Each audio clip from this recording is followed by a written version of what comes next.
ZTO, c'est chaque semaine un témoignage ou un enseignement, celui d'un témoin, d'un laïc ou d'un religieux, d'une personne qui s'est engagée avec passion à suivre le Christ, une personne qui apporte un message, qui répond à ceux qui traversent les épreuves, ceux qui souffrent, ceux qui doutent de Dieu ou du vide, ceux qui cherchent la vérité, la sagesse et l'amour, dans les religions et les sagesses. Bref, c'est chacun d'entre nous, chrétien ou athée, ou d'une autre religion, qui ignorons si souvent que l'amour absolu et divin existe, qu'il est très proche, qu'il est incarné en la personne du Christ, celui qui est à la fois Dieu et homme, celui qui est au cœur de notre cœur, qui nous connaît mieux que nous-mêmes et qui nous attend tout le temps.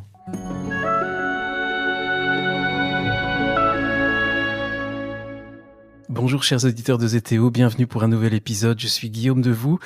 Et je vous propose aujourd'hui, au moment où l'année s'achève, souvent dans la fatigue, les froidures, l'obscurité de l'hiver, de prendre un bon bol d'énergie, de soleil, de 1000 sensations qui vont nous faire du bien, de la joie, de la poésie, pas mal d'humour et du recul aussi.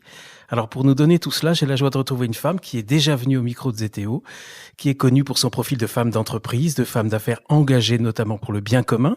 Clara Guémard, bonjour. Bonjour. Clara Guémard, merci d'avoir accepté mon invitation et merci d'accepter de partager avec les auditeurs ce que vous allez nous raconter pendant cette émission qui peut paraître inattendue après la présentation que j'en ai faite et après avoir décrit votre profil, parce qu'on pourrait dire qu'il y a deux mondes, celui de l'entreprise et celui de la joie, que tout semble séparé. Mais quand on a la joie de vous connaître un peu, on sait qu'en fait, il n'y a pas de quoi s'étonner. Je sais pas. Alors, on rentre dans le cœur de l'émission. Parce que l'idée de cette rencontre, elle est née l'été dernier, au moment où vous aviez entrepris de réaliser un rêve dans votre vie. Et ce rêve, si vous l'avez réalisé seul, la plupart du temps, vous avez choisi de le partager avec vos amis, vos proches, en communiquant chaque jour au rythme des étapes qui marquaient la réalisation de ce rêve. Et j'ai eu la joie de faire partie de ceux avec qui vous partagiez ce rêve au quotidien. Alors ce rêve, vous allez en parler, évidemment, Clara Guémard, il aura fallu 11 ans pour qu'il se réalise. Oui, 11 ans. Et quand j'y pense, je me dis pourquoi j'ai mis tant de temps. Oui. Alors c'était quoi ? C'était un rêve tout simple que certains des auditeurs et auditrices ont certainement déjà fait. C'était de partir marcher un mois sur la Francigena. Alors la Francigena, c'est un chemin qui est moins connu que celui de Saint-Jacques-de-Compostelle, moins connu que même le chemin de la paix qui mène à Assise. Mais c'est un chemin qui est connu par l'évêque Sildéric qui, en 1930 ou quelque chose comme ça, a écrit... 1930 930 a écrit son chemin vers Rome. Alors, le chemin tout entier part de Canterbury. Moi, j'avais pas le temps, j'avais que 31 petits jours que j'ai volé à mon travail, si je puis dire, et à la famille. Et je suis partie du col du Grand Saint-Bernard à la frontière italienne et du col du Grand Saint-Bernard jusqu'à Rome. Alors, on a pu vous suivre chaque journée grâce à des photos et surtout des notes quotidiennes que vous rédigiez à chaque étape. Alors, avec vous, on traverse chemins, villages, auberges, restaurants où il y a une cuisine italienne délicieuse et tout le monde se demande pourquoi on trouve pas cette même cuisine en France. Hein, c'est dans votre texte. Il y a des rencontres, mais il y a aussi donc des petits ruisseaux qu'on appelle les rues, des lacs, des forêts, des montagnes, des vallées, des vignes. Il y a aussi des vols de fruits. Vous volez assez souvent des fruits. Hein. Oui, je pense que j'ai mangé plus de figues en un mois que toutes celles que j'ai mangées toute ma vie. L'Italie est un verger. On longe des sentiers. Mais vous n'avez pas honte, hein ? Non, parce que souvent c'était des figuiers sauvages d'abord, et puis parce que ils tendaient tellement les bras. Oui, parfois même il y avait des régions un peu à l'abandon et donc oui, alors ça faisait presque un peu peine. Pourquoi j'ai choisi de faire ce voyage, c'est parce que j'adore l'Italie, c'est un pays qui est la France en joyeux. Oui. Les Italiens parlent avec une langue chantante qui ressemble à un français joyeux, et parce que c'est un pays qui est connu par tout le monde pour sa cuisine, bien sûr, pour ses magnifiques villes, pour ces quelques spots, si je puis dire. Mais l'Italie profonde, l'Italie oubliée, qui est au-dessus de Gênes, les Apennins et tout ça, mis à part la Toscane, est inconnue des gens. Et moi qui suis allée en famille, beaucoup en Italie, parce que j'aime beaucoup ce pays, j'ai découvert une autre Italie, une Italie merveilleuse, une Italie qui est en déclin, qui est en train de disparaître. Vous dites dans vos notes que c'est, d'ailleurs, Clara, c'est un peu la France des années 60. Oui, c'est un peu la France des années 60 parce qu'on traverse des tas de villages qui, heureusement, pas comme en France, n'ont pas été détruits par les supermarchés.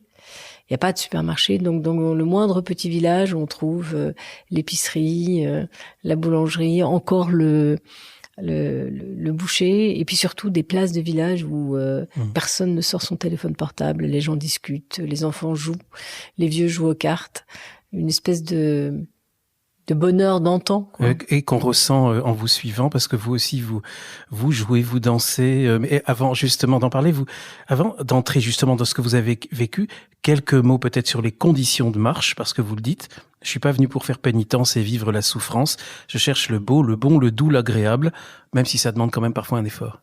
Oui, alors je suis pas partie en pèlerinage comme on l'entend habituellement. Il y avait j'ai croisé certaines personnes qui ne rataient aucune étape, même quand il y a 5-6 kilomètres de bitume, qui marchaient par tous les temps. Je comprends très bien cela, mais moi je n'avais qu'un mois seul, même si mon mari et ma cousine m'ont accompagné quelques jours.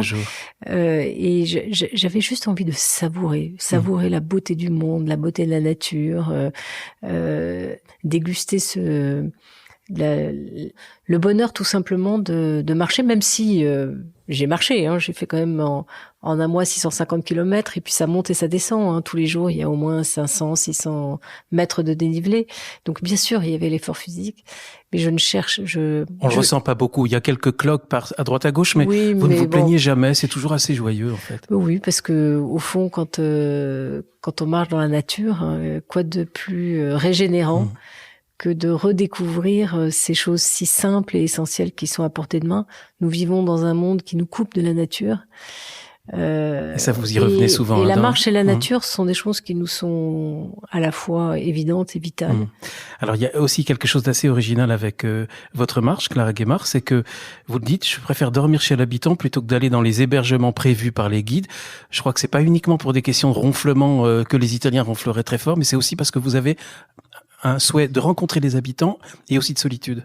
Oui, alors c'est pas simplement le ronflement des Italiens, c'est surtout le ronflement des pèlerins. Des pèlerins. Oui. Mais il paraît que les pèlerins italiens ronflent très fort. Il y a eu effectivement un couple d'Italiens qui m'a donné du coup la joie vers la fin de ma marche de rencontrer deux Belges qui n'en pouvaient plus de leur comparse.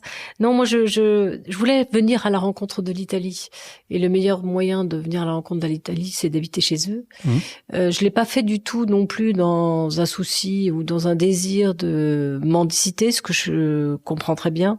Moi au contraire, j'étais contente de pouvoir payer l'hébergement qu'ils m'offraient, parce que c'est souvent des gens très simples, modestes, qui ouvrent leur propre maison, une chambre, une pièce, et qui vous reçoivent comme un ami. Et ça, c'est merveilleux. Et puis il y a des bons moments culinaires aussi, pour le coup. Oui, mais ça, l'Italie, c'est juste une merveille. Vous arrivez dans le moindre petit village, la focaccia, le pain est délicieux, le jambon est bon, le fromage est bon. Ça, c'est la magie de l'Italie. Ce serait dommage de faire pénitence dans ces conditions-là. Oui, aucune raison de faire pénitence. Et alors aussi, une autre originalité avec vous, Clara, c'est que vous voyagez très léger. Oui. J'ai voyagé très léger parce que quand vous voyagez dans un pays comme l'Italie, je savais en partant que si jamais il me manquait quelque chose, je pourrais toujours l'acheter. Il y aurait toujours une pharmacie quelque part, un endroit où je trouverais à manger, ou un endroit pour trouver à dormir. Donc j'ai pris le parti. D'abord, moi je suis un petit gabarit, je suis pas très grande, et vous savez, il y a la règle du pourcentage des 10% du poids. Donc déjà, moi, ça me limitait à je pèse 48 kilos, donc 47 kilos. Donc si je faisais 10% du poids, ça faisait 4,7 kilos. Alors, c'est pas que je me sois accrochée à ça, mais voyager léger, c'est une manière extraordinaire de s'abandonner à la providence. La réalité, c'est que j'ai jamais manqué de rien. La seule chose que j'ai achetée, c'est de la crème pour les pieds, parce que j'avais oublié. Et les fameuses cloques. Toujours partir avec de la crème pour les pieds. Mais il ne m'a rien manqué. Dans mon sac qui faisait 4,2 kilos. C'était ailleurs que les choses comptaient. Vous l'écrivez, vous, le plus important ne pèse rien et occupe l'essentiel de l'espace. Alors pour le coup, je suis partie avec effectivement la chance d'avoir des amis qui me suivaient. Vous l'avez dit, j'ai créé un groupe WhatsApp avec des gens proches et puis des gens dont je pensais qu'ils étaient en résonance avec la démarche de partir comme ça un mois, marcher seul. Et c'était le feuilleton quotidien. Moi, oui, j'attendais 18 heures à peu près. Oui. C'était à peu près à la même heure. C'était toujours à la même heure. Mon associé Gonzague de Bunière dit qu'un jour j'ai écrit à 19 heures. Et il s'inquiétait en se disant mais qu'est-ce qui est arrivé parce que je n'avais pas sorti le journal à la même heure.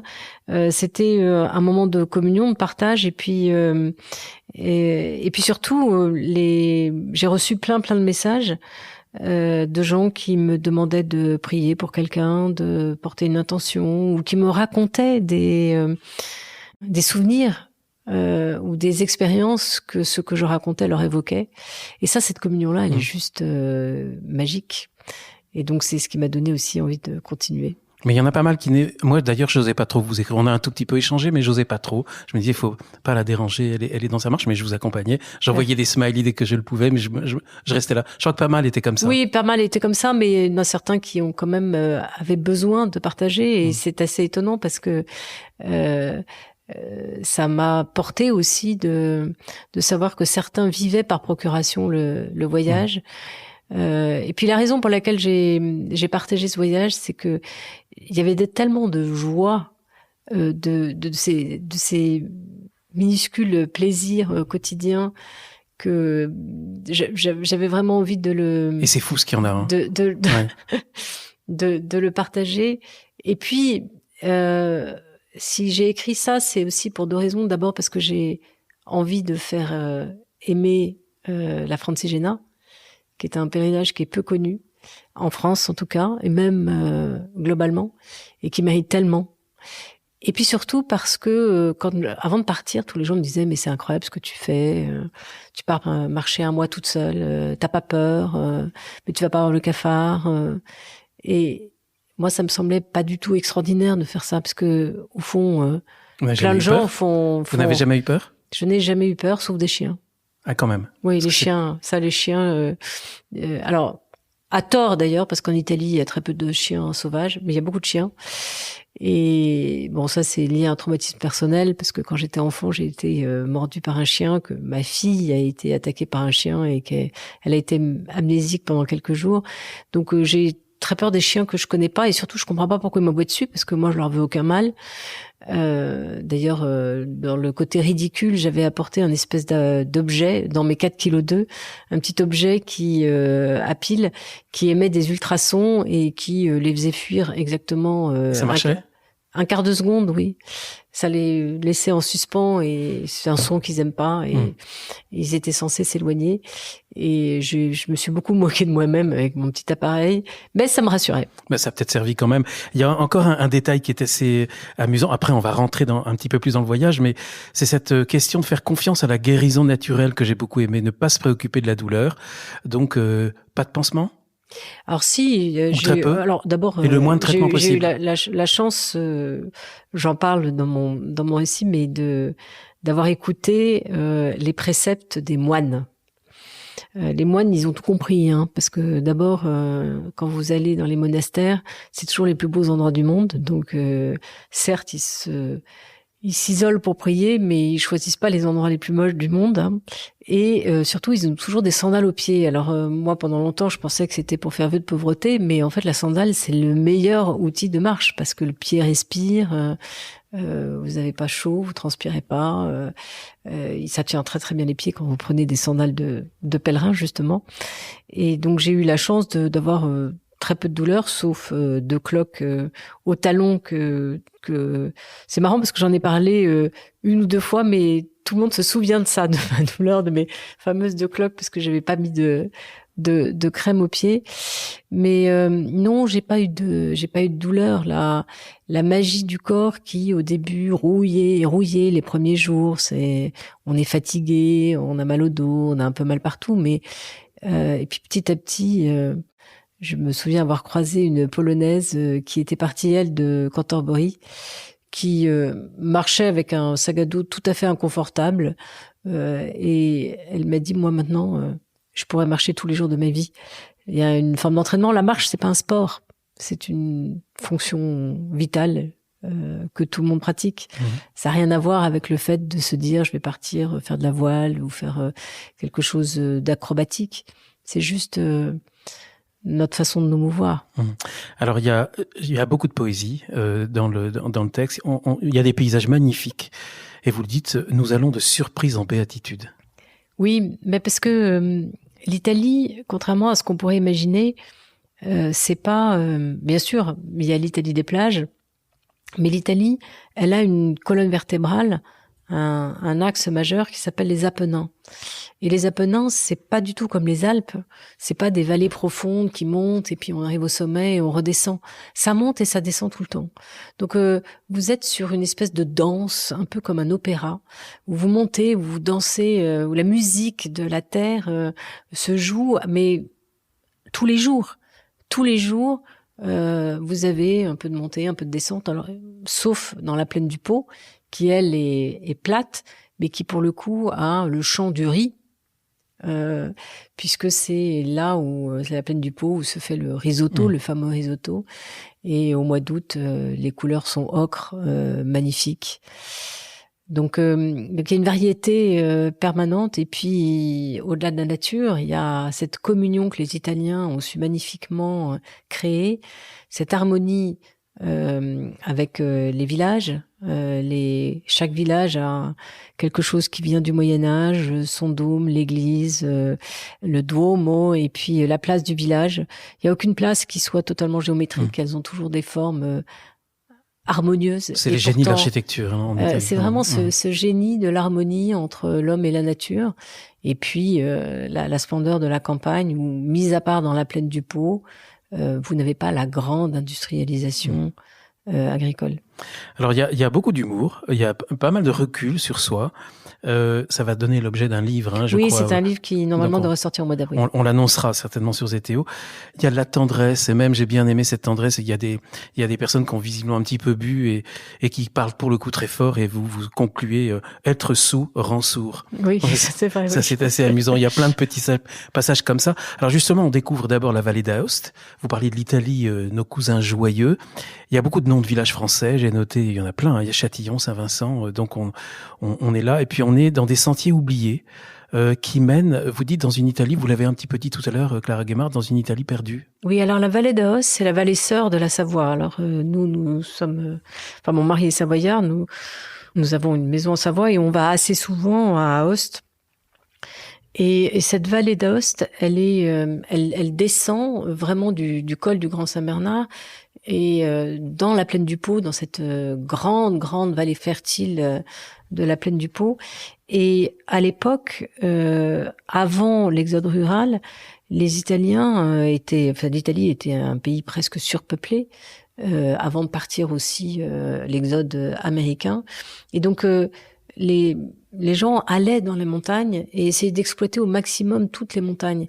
Et donc il y a des villages perchés dans des endroits incroyables avec des cultures en terrasse, des rues. Je dis à un moment que l'Italie, c'est l'Italie de l'eau. Parce que la Francigena, c'est le voyage de l'eau, parce qu'on voit à quel point les Italiens, depuis les Romains, ont essayé de canaliser l'eau. Mais c'est pas simplement des grands canaux, c'est des petits rues qui longent les sentiers un peu partout, avec une science de l'utilisation de l'eau qui est tout à fait remarquable. Et puis des villages, la vallée d'Aoste, elle est assez profonde. Quand on la passe en voiture, on la passe sur l'autoroute, on ne voit rien. Quand on la passe à vélo, on peut éventuellement traverser des villages, mais à pied, on monte et on descend dans des endroits qui ont des villages perdus, des villages oubliés. Et c'est une Italie à la fois sublime. C'est parfois un peu triste d'ailleurs de voir que ces terres sont désormais abandonnées, mais en même temps il y a une poésie et il y a toujours, ce qui est assez fascinant, sur chaque place de village, il y a ces affiches avec l'annonce des morts et leurs photos, et des photos récentes. Donc même si on traverse des villages qui ont l'air déserts, non, en fait, non, elle n'est pas déserte parce que il y a des gens qui ont vécu et qui sont morts récemment. Ou pas forcément toujours récemment, parce que vous parlez de cimetières où il y a que des centenaires, voire au-delà. Oui, alors il y a des cimetières. Les cimetières sont aussi amusants à visiter parce que il y a tout le paradoxe de l'humain. Il y a les Italiens qui aiment avoir des cimetières avec des quasi-chapelles à l'intérieur, et puis vous avez le carré des religieux qui est très sobre, mais les cimetières sont toujours des endroits où on vit l'histoire et où on vit ce qui s'est passé dans un territoire. L'histoire est présente. C'est des terres, là. Napoléon est souvent présent au début de votre parcours. C'est un clin d'œil, c'est que, effectivement, au col du Grand Saint-Bernard, Napoléon, et pas simplement et puis, Napoléon. Il n'a pas laissé que des bons souvenirs. Non, mais Hannibal est passé par là, Alexandre est passé par là, donc c'était le chemin de passage. Vous avez 2 grands cols dans les Alpes, vous avez le col du Grand Saint-Bernard et le col du Petit Saint-Bernard, où sont passées les grandes armées de l'histoire. Alors Napoléon, lui, il n'a pas laissé de très bons souvenirs, mais il est passé par là. Et surtout, il avait dans ses armées un certain Henri Beyle qui j'allais en parler. Qui est devenu Stendhal, qu'on retrouve au fort de Bar, cette forteresse de Bar, qui est un monument absolument incroyable qui est vraiment implanté au verrou de la vallée avant d'entrer dans la plaine du Pô. Et c'est amusant parce que on voit bien qu'on s'appuie toujours sur les éléments historiques pour faire un peu de publicité historique, puisqu'il y a un hôtel, un restaurant qui s'appelle Stendhal. Alors, il y a quand même quelques moments difficiles et vous n'en parlez quasiment pas, mais vous citez à ce moment-là, vous le dites, votre associé préféré. Ne jamais rien lâcher. Votre associé préféré, j'ai l'impression que je le connais. Oui, c'est celui dont vous parliez tout à l'heure. Nous avons fait une émission tous les deux sur ZTO à propos de Reiss. Et on le salue. C'est Gonzague, c'est lui qui dit qu'il faut jamais rien lâcher. Donc il y a eu des moments où il y avait quand même. Non, honnêtement, en fait, je peux pas dire. Si, il y a eu des moments difficiles, mais qui n'avaient rien à voir avec la difficulté du chemin. C'est des moments où il y a eu une nuit dont je parle, mais bien au bout de quasiment un mois de voyage, où en fait on enlève les pelures d'oignon. Vous savez, dans la vie courante, on aime bien cacher ce qui va mal. Et ça m'est arrivé une nuit simplement où vraiment je me suis retrouvée dans cet abîme de soi-même. Alors il se trouve que c'était juste le moment où j'avais un ami qui est venu pendant 3 jours marcher avec moi, et le matin il m'a accueilli et il m'a dit bienvenue au club. Quand on marche, on a toujours ce moment où on revient à soi-même, mais ça n'avait rien à voir avec la difficulté du voyage. Il y a beaucoup de poésie au sujet des pieds, Clara Guémard. J'ai beaucoup aimé quand vous dites « Je savoure le plaisir défendu de l'enfance, marcher dans les flaques et voir l'eau se transformer en diamant ou en dôme à trésor. » Oui, alors ça, c'est pas tellement les pieds, c'est la pluie. Alors j'ai pas eu beaucoup de pluie, j'ai eu une journée d'orage, et c'est vrai que le pèlerin appréhende toujours la pluie en se disant je vais arriver mouillé, ça va être affreux. Bon, si je l'avais plu tous les jours, peut-être que j'en aurais eu marre de la pluie. Mais tout sent bon, tout a une autre odeur. Et puis oui, je me suis retrouvée comme une petite fille à sauter dans les flaques, justement des parce que j'avais des dômes à trésor, c'est beau. Ouais, justement comme si j'avais 8 ans et que je me souvenais que je n'avais pas le droit de sauter dans les flaques. Et là, j'ai sauté dans les flaques. Ouais. Alors, il y a une phrase que vous écrivez, donc c'est à peu près au début de cette marche. Le paradoxe de la marche, c'est qu'elle nous enracine. Et je dois vous dire, c'est ça qui ça a été le déclic pour moi. Je vais demander à Clara qu'on fasse une émission ensemble. Le paradoxe de la marche, c'est qu'elle nous enracine. Oui, c'est le paradoxe parce qu'on est totalement nomade. Chaque soir, on dormira dans un endroit qu'on ne connaît pas. On ne sait pas comment sera le jour d'après, puisque moi, j'ai pas décidé justement, ça c'est la chance de marcher seule, c'est que j'étais pas obligée de programmer. Je pouvais décider au jour le jour où j'allais m'arrêter, où j'allais dormir.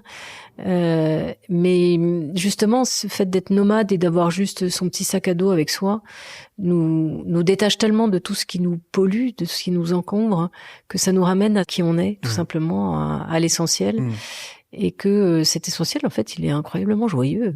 Il y a rien de terrifiant, au contraire.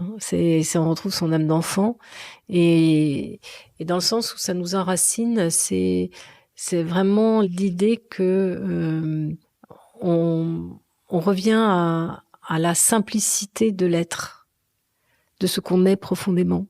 Souvent, les gens qui me demandent de parler du voyage me disent « Mais est-ce que tu as appris des grandes choses sur toi ? Est-ce que tu as eu des grandes réflexions ?» Non, pas du tout, pas du tout. J'ai juste peut-être simplement appris à être une autre forme d'incarnation, d'être vraiment là, à l'instant présent, sans chercher à en tirer ni une explication, ni une déduction, ni rien. Simplement savourer l'instant présent et le vivre pleinement comme le vivent les enfants. Alors justement, on parle d'enracinement, d'incarnation. Il y a quelque chose qui vous empêche et que vous n'aimez vraiment pas du tout de vivre cet enracinement, c'est le bitume. Et vous vous plaignez. Donc c'est à cause de lui que vous avez eu les cloques, je crois. Oui, alors j'ai fait beaucoup de... Vous l'évitez dès que vous le pouvez. Oui, en fait, les étapes dans le guide de la Francigena, elles étaient trop longues pour moi pour la plupart du temps parce qu'elles font souvent 30 kilomètres, ce qui pour un pèlerin n'est pas c'est insurmontable 30 kilomètres, sauf que moi d'abord j'ai mon âge, j'ai 63 ans, j'ai pas du tout envie de m'éreinter et puis surtout je voulais arriver assez tôt dans les endroits pour pouvoir les visiter. Donc mon plus grand bonheur, c'était d'arriver à peu près vers l'heure du déjeuner ou un peu plus tard, d'aller m'installer, prendre ma douche et puis ensuite d'aller visiter le village, d'aller visiter l'endroit où j'étais et donc de savourer l'Italie. J'étais pas là pour faire une compétition de distance. Je n'ai d'ailleurs jamais calculé, sauf à la fin, combien de kilomètres j'avais fait. Je savais même pas combien j'en faisais par jour. C'était pas mon sujet. Mon sujet, c'était d'aller découvrir, explorer le nez au vent de Humeler. Et donc, quand les étapes étaient trop longues, comme souvent, quand vous sortez d'un village, vous avez 3, 4, 5 kilomètres de bitume, je demandais à ceux qui m'hébergeaient s'ils voulaient bien m'avancer en voiture, ce qui me faisait que mon étape, au lieu de faire 35 kilomètres ou 33 kilomètres, n'en faisait plus que 22, 25 et c'était parfait.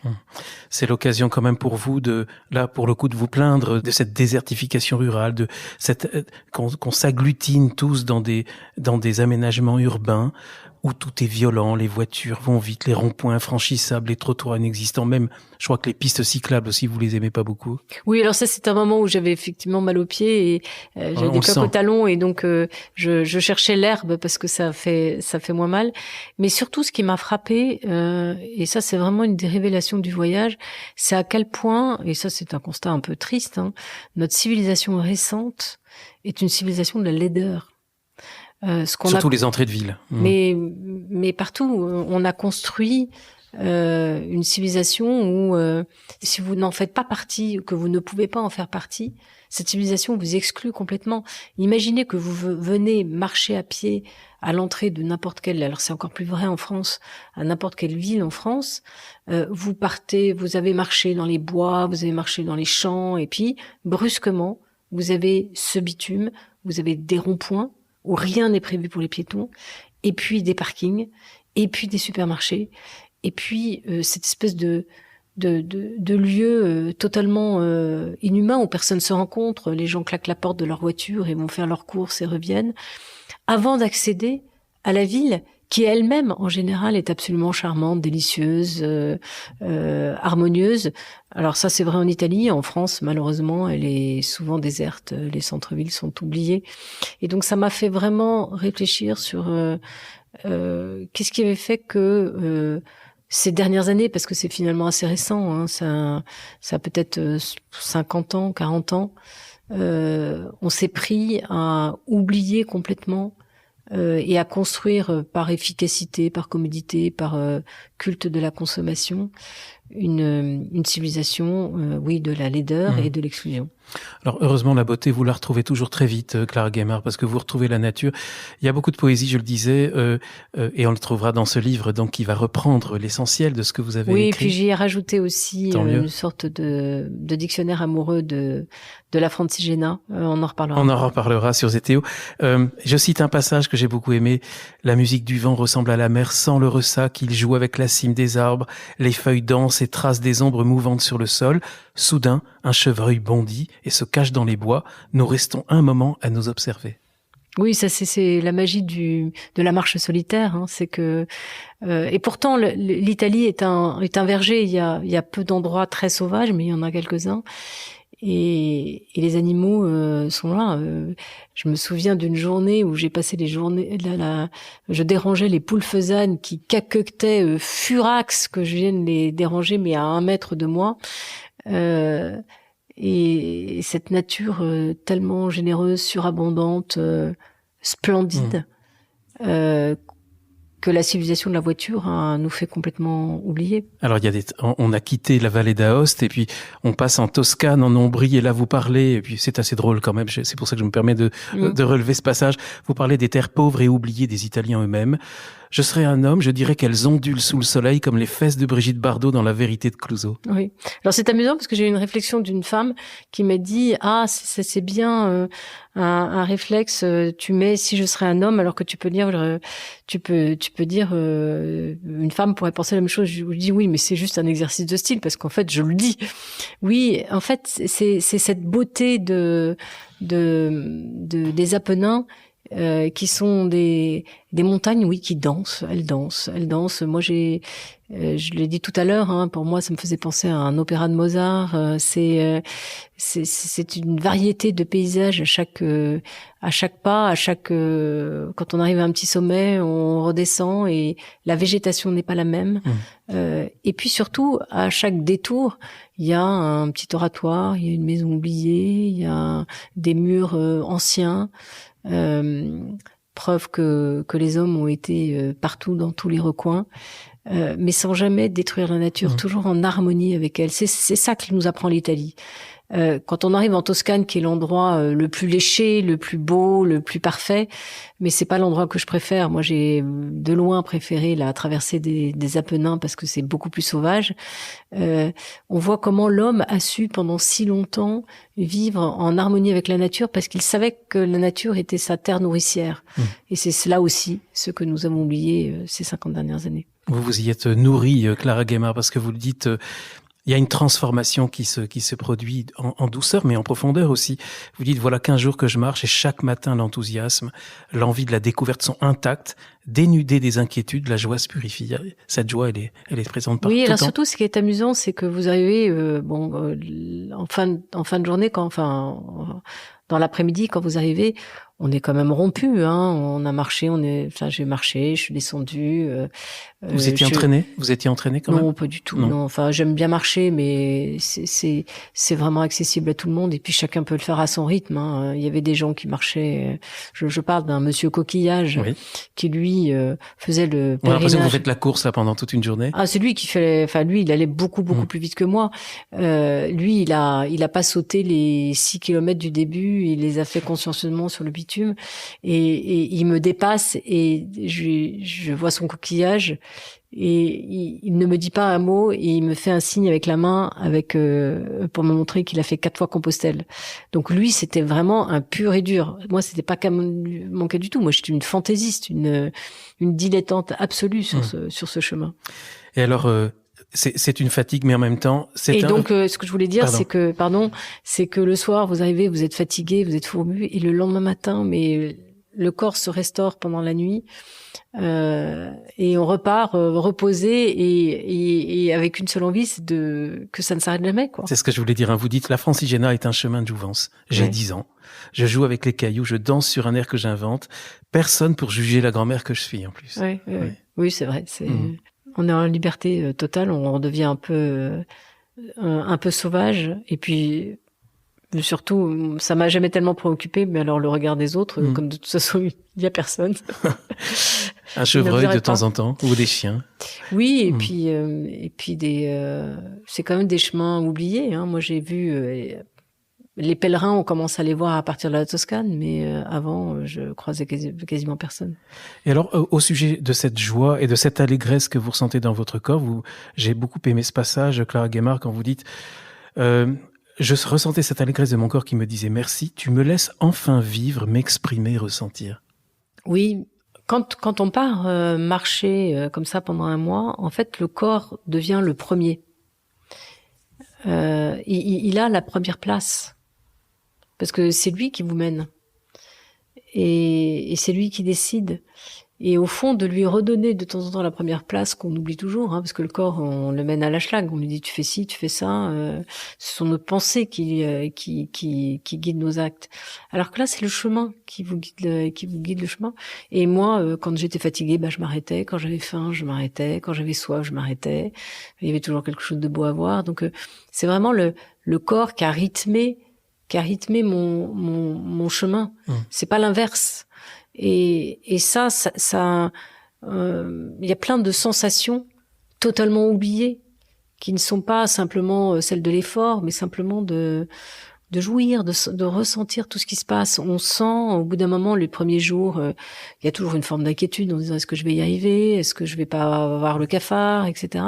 Et puis au bout d'un moment, on se laisse complètement prendre par l'endroit où on est, et effectivement, on respire par la peau. On sent le vent d'une autre manière, on sent le soleil d'une autre manière. On vit pas le soleil en se disant est-ce que je vais avoir trop chaud, est-ce que je vais avoir trop froid.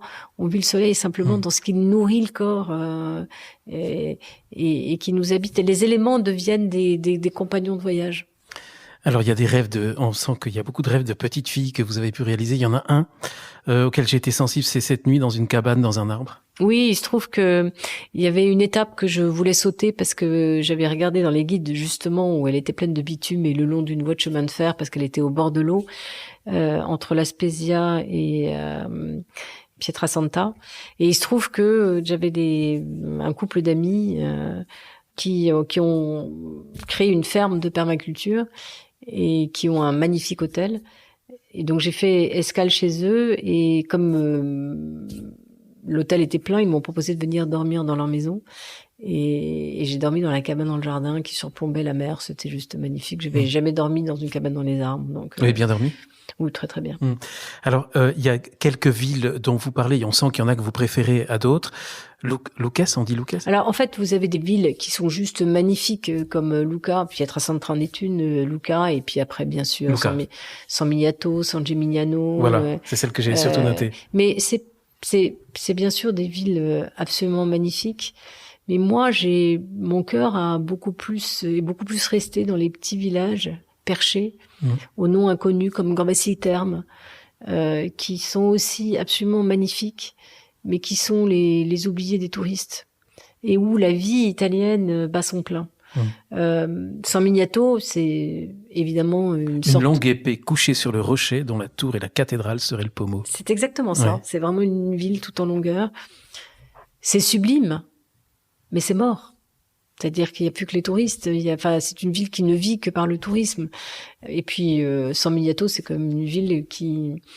la Grande Tour était une prison. Enfin, c'était des villes armées. Alors, tout est parfait, tout est harmonieux et tout ça, mais ça bat pas son plein. Tandis que les petits villages qui sont construits au bord des anciens tombeaux étrusques, qui ont des murs du Moyen-Âge, qui ont encore des églises de la Renaissance, où des maisons sont construites entremêlées de toutes les époques, et puis avec les Italiens qui vivent et qui mettent tout ce sel de la vie. Moi, ça m'a beaucoup plus touché que les grandes splendeurs. Ah là, il y a quand même des splendeurs qui sont touchantes. Il y a à Lucca, on dit donc Lucca. Oui, Lucca. On dit Luc en français. Luc. Alors là, je vous cite Clara Guémin parce que c'est, à mon avis, un des plus beaux passages. Vous êtes en train de contempler, vous êtes sans doute sur une hauteur de la ville. C'est l'heure gracieuse où le soleil s'endort derrière la colline et peint en or la ville. Je retiens mes larmes. C'est la même bouleversante émotion que le coucher de soleil sur les remparts de Jérusalem, la rare communion de l'humanité avec Dieu, l'instant de grâce où tout est suspendu, le jour s'en va, en robe de gloire, et la nuit promet les plus beaux rêves. Oui, alors ça, c'était un moment d'émotion extraordinaire, parce que c'est vrai qu'à Lucca, il y a une tour qui s'appelle la Grande Tour, et j'ai eu la chance de pouvoir y aller au moment du coucher du soleil, justement parce que j'étais arrivée pas trop tard à Lucca. J'avais eu le temps de me reposer un petit peu, et j'étais repartie, et ça fermait à 7h du soir, et je suis montée à 7h moins le quart, enfin voilà, 6h30, et j'ai eu, avec d'autres gens là-haut, cette splendeur de voir le soleil descendre sur la campagne sublime et sur la ville. Et ça, c'est vraiment la magie d'Italie, cette harmonie incroyable du paysage. Il n'y a rien qui gâche le paysage. Vous n'avez pas une espèce de tour ou de supermarché ou de truc moderne qui vient polluer l'espace. Et cette communion d'harmonie, c'est un moment effectivement extrêmement fort du voyage. Je ne sais pas si c'est en Toscane, en Ombrie ou peut-être dans les Apennins après, mais vous parlez d'une terre sensuelle qui envoûte, qui est sortilège, qui est le fruit cueilli de la nature et du travail des hommes. Oui, alors ça, c'est vraiment presque tout le voyage, à des endroits différents, hein, mais ça, j'en parle quand on est en Toscane, mais il y a cette une vraie sensualité en fait, hein. On sent bien que la terre est une femme qui est fertile, qui quand on sait ne pas la maltraiter, ne pas lui mettre plein de pesticides, plein d'engrais, elle offre une sorte de générosité incroyable. D'ailleurs, c'est peut-être ça aussi qui m'a frappée, c'est la générosité de la terre. Quand Guillaume, vous rappeliez que j'ai beaucoup picoré, oui, j'ai beaucoup. Je me suis nourrie de fruits tous les jours, des fruits de la terre. C'est incroyable la diversité de ce que la terre peut offrir quand il y a l'harmonie de la terre et du travail des hommes. Alors là, je vais avoir du mal à passer mais en fait, non, peut-être pas, parce que vous rendez... On a parlé de la sandale tout à l'heure, et vous faites un éloge des pieds. Il y a un éloge de la sandale, mais il y a aussi un éloge des pieds. Vous citez Olga Tokarczuk, qui est un prix Nobel de littérature polonaise. Alors ça, c'est un ami bien connu de ZTO, c'est le père Nicolas Butet, bien sûr, qui faisait partie d'un de mes lecteurs. Et qui vous envoyait de temps en temps parce que j'avais mis l'éloge de la sandale, m'envoie cette citation que j'ai trouvée extraordinaire et que j'ai retransmise à tout le monde. Qui dit que effectivement, c'est peut-être ça la partie la plus intime de notre corps. Pourquoi ? Parce que les pieds, c'est notre prise de connexion avec le sol. Oui. Ça, c'est beau. Et alors, il y a autre chose qui m'a paru très fort, c'est que ça vous permet de revoir différemment le lavement des pieds. Oui, alors ça a été vraiment une révélation pour moi, parce que pour moi, le lavement des pieds, c'était un acte d'humilité de Jésus, qui vient laver les pieds de ses apôtres avant la scène. Et j'ai relu ce moment d'une façon totalement différente, parce que en Judée, enfin, comme en Italie, la terre, surtout quand on marche pieds nus, c'est de la poussière. Donc, quand on arrive, on se lave les pieds comme on se lave les mains. Et donc, et c'était l'idée, t'es arrivé à bon port. Tu peux te reposer, tu es entre mes mains. Je suis là, et aujourd'hui, la tâche est finie. Et cette espèce d'abandon du lavement des pieds, je l'ai vécu comme la rencontre. Ça y est, je suis là, je suis au bon endroit, je suis dans ta demeure. Et pas simplement comme cet acte d'humilité de Jésus. C'est pas ça que Jésus veut nous dire, bien sûr. Il le fait lui-même, mais simplement pour nous dire si tu es avec moi, tu es arrivé à bon port. C'est un autre regard sur le lavement des pieds que je connaissais pas. Non, je l'ai découvert à ce moment-là. Je me suis rendu compte à ce moment-là que merci de l'avoir partagé. C'était ça que voulait dire le lavement des pieds. C'était ce soir, vous êtes là, vous allez dîner avec moi et vous pouvez vous reposer. Demain, les activités reprendront, mais ce moment-là, il est très précieux. Et j'ai pensé à tous ces moments dans la journée quand on rentre du travail, où on se préoccupe de celui avec qui on partage sa vie, et où on oublie quelquefois de faire ce moment de lavement des pieds, de prendre soin de l'autre en disant comment s'est passée ta journée. C'est juste ce temps où se pose. Le lavement des pieds, c'est tu peux te reposer. Alors vous parlez d'une transformation, Clara Guémard, qui vient, on en a déjà un petit peu parlé, d'une transformation qui n'est ni brutale ni soudaine. Le corps s'adapte au rythme de la marche. Et ce que vous arrivez finalement à vivre, c'est l'immédiateté de l'instant qui s'éternise. On parlait de l'instant présent. On est tout le temps dans l'instant présent. Oui, en fait, la nature avance avec vous. Donc, un instant, c'est un oiseau qui chante. L'autre instant, c'est un ruisseau qui est en train de dégringoler, une cascade dans laquelle vous avez envie de vous baigner, une petite ruine dans un coin. Donc, en fait, on est dans l'instant présent permanent. J'ai le sentiment d'être même pas en osmose, mais d'être cette nature, de participer avec elle. Moi, je ne suis que passante, mais elle est là de façon immuable, assez éternelle, et elle vient tout vous offrir sur un plateau. Et nous, on est complètement aveugles. On la regarde pas, on la vit pas, on la traverse. Alors que quand on marche, et la Francigena, ça c'est un point important, elle fait beaucoup de détours. Parce que si vous regardez en ligne droite, le col du Grand Saint-Bernard, Rome, ça fait pas 850 kilomètres. Hein. Mais la Francigena, elle fait plein de détours. Donc, ça n'est pas un chemin droit pour Rome. C'est un chemin qui prend tous les détours pour aller justement flâner au milieu de ce que la nature et les villages ont à vous apporter. Ça me fait penser au chemin des anges en Israël dont avait parlé Linda Bortoletto il y a un certain temps sur ZTO. Alors, vous dites que le chemin, il enchante le présent, mais en même temps, il a des vertus guérissantes. Oui, la marche a des vertus guérissantes. Hein. Moi, j'ai vu mon âge, je suis à l'âge où quand on se lève le matin et qu'on a mal nulle part, on est content.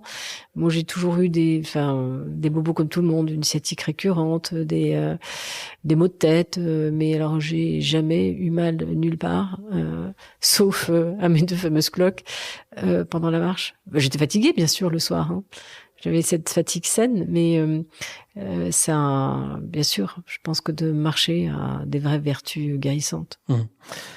On a l'impression qu'un des lieux les plus beaux que vous avez vus, c'est le lac de Bolzano. Alors, c'était pas le lieu le plus beau, mais j'ai été totalement saisie. Parce que, d'abord, j'avais fait pour le coup, j'avais été obligée de sauter quelques étapes. J'avais volontairement choisi de sauter ces étapes parce qu'il y avait des endroits, non pas simplement de bitume, mais qui longeaient la route. Il y a encore des endroits de la Francigena où il n'y a pas de sentier protégé le long de la Via Cassia, qui est en soi très romantique, mais qui est une route assez passante. Et puis les Italiens en conduisent un peu comme des fous. Donc j'avais sauté 2 jours de Toscane, et la Toscane est tellement harmonieuse que j'en avais du chagrin, si je puis dire. Et je marchais dans un sentier qui était assez terreux, avec justement pour le coup une agriculture qui avait totalement exploité la terre était retournée, tout ça. Donc pas un paysage, surtout un paysage qui aurait pu être nulle part ailleurs. Et puis en arrivant dans le village, on monte, et puis alors là, il y a brusquement cette vue incroyable sur ce lac immense, parce qu'il est très très grande, le lac de Bolsena, et que on voit pendant très longtemps. Et ça, c'est vrai que je me suis dit, l'Italie, elle est taquine, parce que jamais elle vous laisse très longtemps dans un endroit qui n'a pas grand intérêt. Ah, vous le dites, l'Italie aime le spectacle, le grandiose, le magnifique, en parlant de ce lac. Alors, l'Italie, la terre et les hommes, hein, parce que les hommes, quand ils fabriquent des églises, c'est pas n'importe lesquelles. Quand ils fabriquent des dômes ou des palais, c'est pas n'importe lesquels. On peut revenir à San Gimignano, où il y avait quand même 68 tours à une certaine époque. 72, oui. Et bon, il en reste une petite vingtaine. 72, c'est vous qui dites 72. Oui, 72, c'est parce que effectivement, j'ai d'ailleurs une photo d'un tableau peint à l'époque de certain Gimignano qui porte la ville et ses 72 tours. Je pense que les gens vivaient dans ces tours. Hein. C'était des tours d'habitation, donc les marches, ils connaissaient. Alors pour revenir au lac, c'est un moment de contemplation. Hein. Vous dites, je savoure cette immensité claire mise à disposition de qui veut la contempler. J'apprends une nouvelle manière d'être à la vie. Oui, c'est ce moment d'accepter d'être saisi par les choses, d'être pris, et puis la chance que vous avez quand vous marchez seul, c'est que rien ni personne ne vous attend. Et vous continuez de marcher seul. Oui. Parce qu'en fait, il y a aussi une autre rencontre que vous voulez vivre personnellement. Cette rencontre, je sens que comprendre qui est derrière, c'est le Christ. C'est la prière, oui, bien sûr, c'est le Christ, mais comment dire, la solitude, on n'est jamais seul. C'est toujours la solitude, c'est pas que les gens, c'est aussi les paysages que vous rencontrez, et puis la beauté de la création, enfin, et cette manière d'être qui est une forme de prière, oui, une forme de prière, une forme de de joie devant la création, tout simplement. Et puis il y a, je crois, un désir de rencontre. Il y a un passage que j'ai lu, Clara Guémard, qui m'a carrément fait penser à Thérèse d'Avila. Et là, je vous cite, il est court. L'urgence est de devenir intégralement ce désir, cette folie d'amour, qu'ils prennent possession de l'être tout entier, qu'ils deviennent cette joie parfaite. Oui, c'est ça, c'est exactement ça. Le chemin nous apprend ça. Et c'est à ce moment-là où vous dites que cette urgence, elle ne se dévoile que dans la lenteur, le dépouillement, l'abandon. Ce n'est que le début du chemin, en fait. Oui, c'est que le début du chemin. Moi, j'ai eu le sentiment en permanence d'être totalement novice, d'être dans l'apprentissage d'une incarnation nouvelle à l'existence. C'est-à-dire moi, j'ai beaucoup été en tant que mère de famille, en tant qu'entrepreneuse dans l'agir. Je suis plus Smart que Marie. Et ce chemin m'a appris, moi, à être dans l'abandon de ce qui vient, mais pas dans l'abandon désintéressé, dans l'abandon incarné. C'est tout à fait différent. C'est laisser vivre cet amour foisonnant qui est en nous, mais qui est dans tout le vivant. Il y a une générosité dans le vivant qui est juste incroyable, et que Jésus, Saint François d'Assise rappelle dans le Cantique des créatures, quand Jésus dit ne vous préoccupez pas, les oiseaux se préoccupent-ils de l'endroit où ils vont dormir. La nature, elle nous réapprend ça, cette idée qu'on est permanence préoccupé, mais préoccupé de quoi? De quoi? La réalité, c'est nous sommes préoccupés de quoi? Et quand on pose cette question-là, on se dit bah oui, il y a tellement de choses sur lesquelles on est préoccupé, mais en fait, c'est notre accumulation de, je sais pas, de biens, de soucis, qui n'ont rien à voir avec la vie, en fait. Il y a des paradoxes en vous lisant, Clara Guémard, parce que vous le rappeliez, vous êtes une femme d'action. Je pourrais même ajouter que vous êtes une femme de succès. Vous avez une vie qui pourrait faire rêver plein de femmes. Et en même temps, vous dites, vous écrivez un soir. Notre vie, c'est une succession d'erreurs, de déductions bancales, d'imprécisions ou de projets imparfaits qui sont transcendés par la disponibilité à l'instant à ce qui est là maintenant. C'est une des choses que vous avez appris, cette marche? Oui. Vous le saviez déjà, sans doute? C'est une chose que je ressentais, mais que je pense que c'est important de dire, c'est que si on veut attendre d'être prêt pour faire les choses, on les fera jamais. Il faut partir. Et si on veut être sûr de savoir ce qu'on veut faire avant de le faire, on partira jamais non plus. Et donc c'est vrai que notre condition humaine fait que on part quelquefois pour des mauvaises raisons, mais elles deviennent bonnes parce que on s'est engagé sur le chemin. Et ça, je pense que c'est important de le dire, que c'est pas la perfection de ce qu'on accomplit qui est important, c'est juste d'y aller, quoi. C'est cette phrase magnifique ce mot magnifique qui, moi, m'a beaucoup porté, que j'ai pas raconté dans mon voyage, mais qui est un de mes mantras. C'est à la fin d'une émission de Jacques Chancel, interview Jacques Brel. Et Jacques Brel est en train d'arrêter la chanson. Et il lui dit, mais pourquoi vous arrêtez? Il dit, mais c'est parce que je devenais habile. Et à la fin de l'émission, vous savez, au moment où il y a le générique, Jacques Chancel avait toujours l'habitude de poser une question où il aurait fallu 3 heures pour y répondre.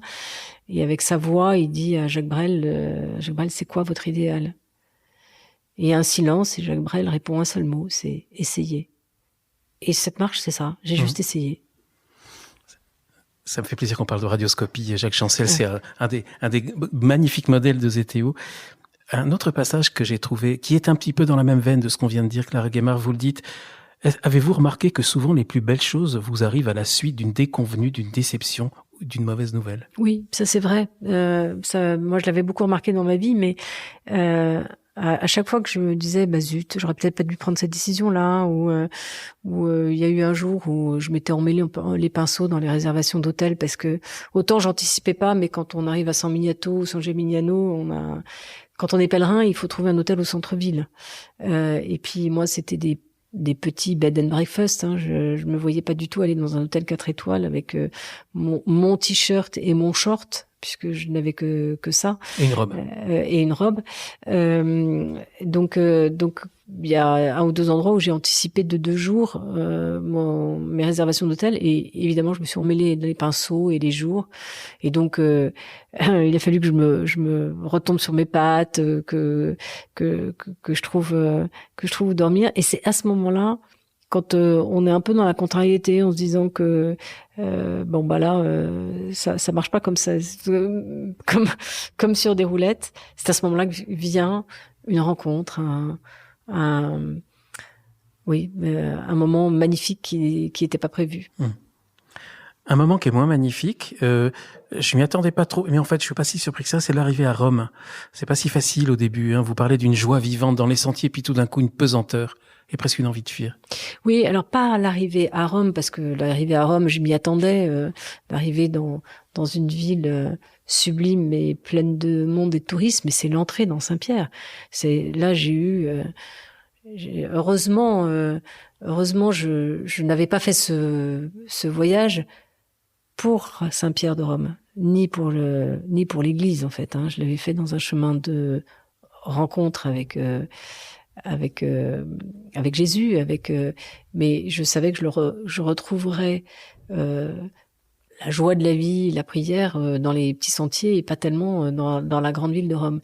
Mais vous arrivez à la basilique Saint-Pierre, il y a une queue incroyable pour y rentrer. Quand vous êtes pèlerin, vous pouvez y rentrer sans difficulté, et puis entrer dans une basilique que je connaissais déjà, que j'avais visitée plusieurs fois, immense, sublime, baroque, avec les enfants qui courent, les gens qui font des selfies. Il n'y a pas une once de recueillement, de prière. Oui, Jésus des pauvres, hein, vous posez cette question. Et rien à voir avec l'évangile. Et je me suis dit, mais Jésus, t'es où? T'es où? Et comment tu fais? Et puis, il y avait dans une chapelle à côté, il y avait un espèce de rideau où on pouvait aller pour se recueillir, et il y avait dans un ostensoir plein de dorures et tout ça, l'hostie. Et je disais, Jésus, mais qu'est-ce que tu fais enchâssé dans ce truc construit par les hommes, plein de dorures et tout ça, mais ta place c'est pas là, quoi. J'ai vraiment eu ce sentiment de rejet face à cette institution, cette grandiloquence que les hommes ont voulu mettre dans l'évangile, et pour un homme qui ne savait pas où reposer sa tête. Et je l'ai vécu comme une grande violence. Oui, j'avais qu'une seule envie, c'est de fuir. Et puis heureusement, la cloche a sonné, il y a eu la messe, et là, les gens se sont levés, se sont mis à l'endroit où il y avait la messe, et là, le chant du peuple a retenti, et les âmes se sont levées, et là, j'ai pu poser les intentions qu'on m'avait confiées à Saint-Pierre de Rome. Les âmes et les cœurs se sont réveillés, vous dites, en fait, le corps en marche réveille le cœur. Oui, bien évidemment. C'est une chose d'ailleurs que savent très bien les médecins, hein, c'est que quand l'âme va mal, quand l'esprit va mal, le corps est un chemin. D'ailleurs, c'est pour ça aussi qu'il y a toute cette symbolique dans la prière. Quand on vous dit de vous agenouiller ou de vous lever c'est bien sûr des rites, mais aussi c'est parce que le corps vous met dans une disposition qui permet à l'esprit d'être à l'écoute. Quand on se met dans le silence, c'est bien sûr le silence intérieur, mais d'abord le silence extérieur qui permet, et c'est le corps qui vous conduit à ce silence.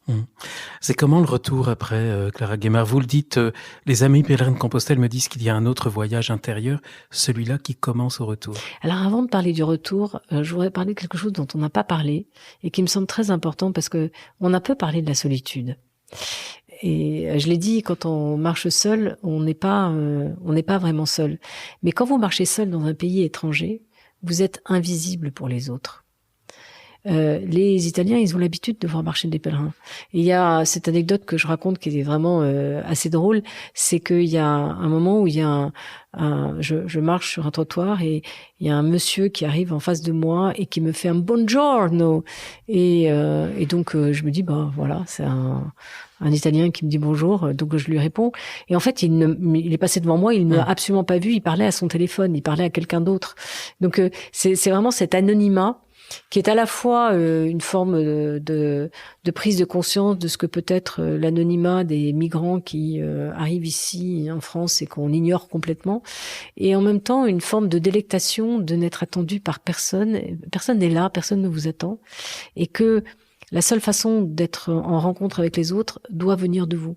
C'est vous qui devez faire le geste d'aller demander, d'aller d'aller vers les gens pour que ils vous voient, ils vous regardent. Et heureusement en Italie, ça vous a plu? Oui, ça m'a plu. Ça m'a plu, oui. Et alors le retour? Alors le retour, bon, ça a été un peu un choc, surtout que moi j'ai voulu étirer au maximum, donc je suis rentrée un dimanche soir et le lundi matin j'étais au travail.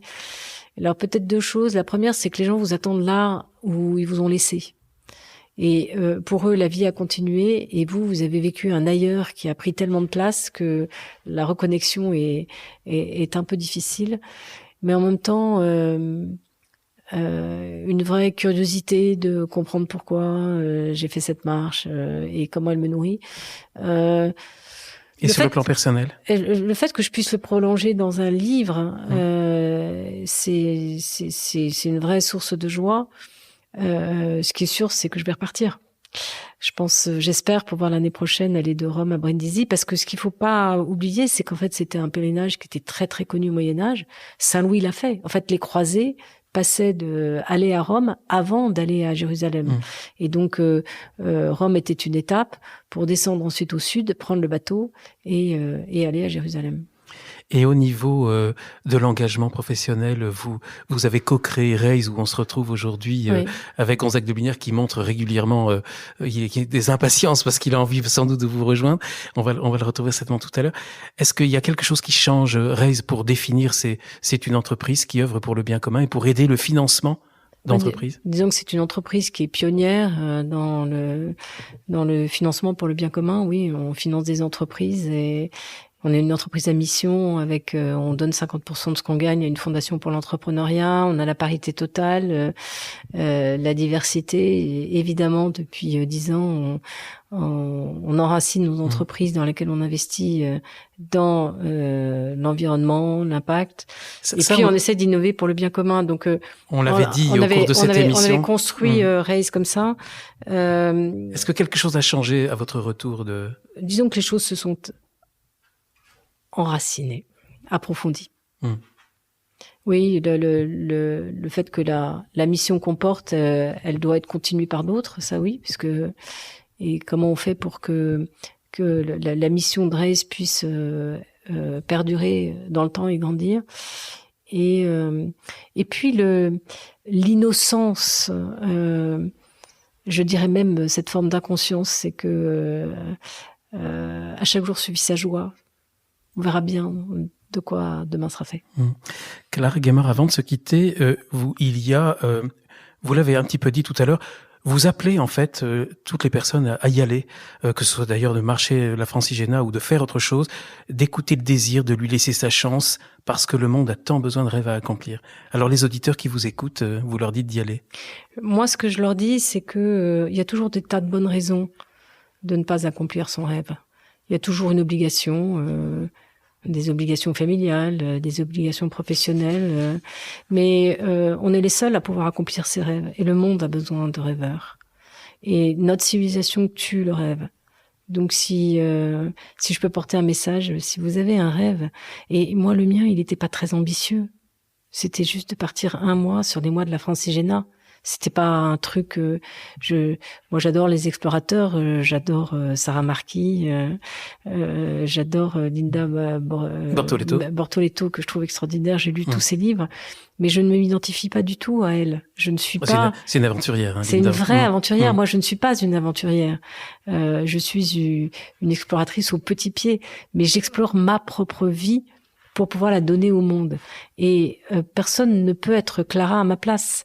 Et personne ne peut être Guillaume à votre place.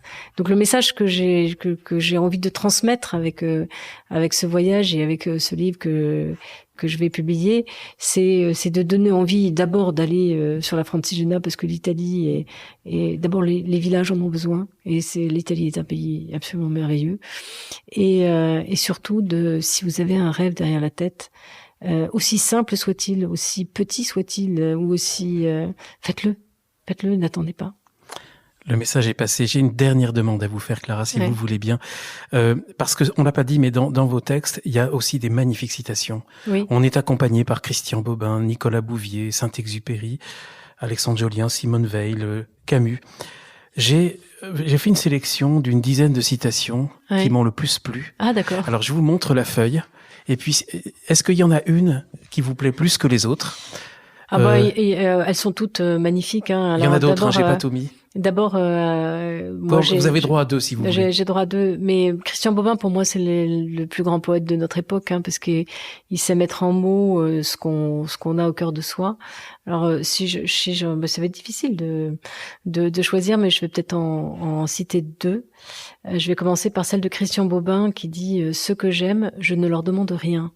Ce que j'aime, je ne leur demande que d'être libre de moi et de ne jamais me rendre compte de ce qu'ils font ou de ce qu'ils ne font pas, et bien sûr, de ne jamais exiger une telle chose de moi.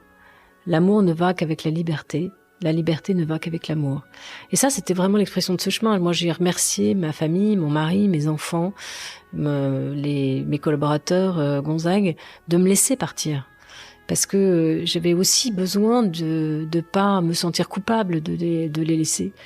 Et donc, c'est pour ça que j'aime beaucoup cette phrase. Et puis, bien sûr, la magnifique phrase d'Alexandre Jolien. Prier, c'est se dénuder, se dévêtir de soi, quitter toute affectation et s'abandonner dans la confiance, donner comme un enfant. Merci Clara Guémard. Merci Guillaume. Merci chers auditeurs, à bientôt pour un prochain